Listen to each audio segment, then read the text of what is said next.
સુરત ડિંડોલીમાં બંધ આવાસમાં ચાલતા દારૂના વેપલા પર સ્ટેટ મોનિટરિંગ સેલના દરોડા 10 ઝડપાયા। સુરતમાં સ્થાનિક પોલીસની સહ મેનેજર હેઠળ હાલતા દારૂના વેપલા પર સ્ટેટ મોનિટરિંગ સેલ દ્વારા દરોડા પાડવામાં આવ્યા હતા, જેમાંથી પોલીસે વિદેશી બનાવટના દારૂ સાથે 10ને ઝડપી લીધા હતા। આ તમામ લોકો બંધ આવાસમાં દારૂની લેવેચ કરતા હતા, જેમાં ગ્રાહકો અને વેચનાર સહિતને ઝડપી લઈને 2 ઇસમોને વોન્ટેડ જાહેર કરવામાં આવ્યા છે।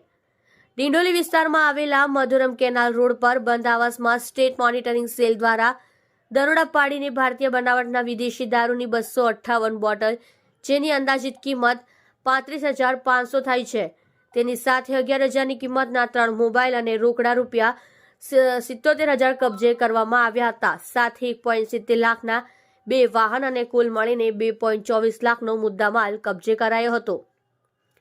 પકડાયેલા આરોપીઓના નામ: પ્રદીપ રામ સુરેમાન ગૌતમ, દારૂ વેચનાર; સોનુ સિંહ રાજેશ સિંહ રાજપૂત, દારૂ વેચનાર; મહેન્દ્ર ઉર્ફે મનોજ મંજૂર, દારૂ વેચનાર; પ્રશાંત પટેલ, ગ્રાહક; પ્રદીપ પાનીગ્રહી, ગ્રાહક; બાબુ પાત્રા, ગ્રાહક; જતીન પાટીલ, કરણ ઓમર, રવિ ગોન, રજીતરામ યાદવ, વોન્ટેડ આરોપી; સંદેશ શેટ્ટી ઉર્ફે સંતોષ માલિયા, રાજેશ મારવડિયા, દારૂનો જથ્થો મંગાવનાર। તમે જોઈ રહ્યા છો કેપી ન્યૂઝ ચેનલ રાહિલ શેખની સાથે।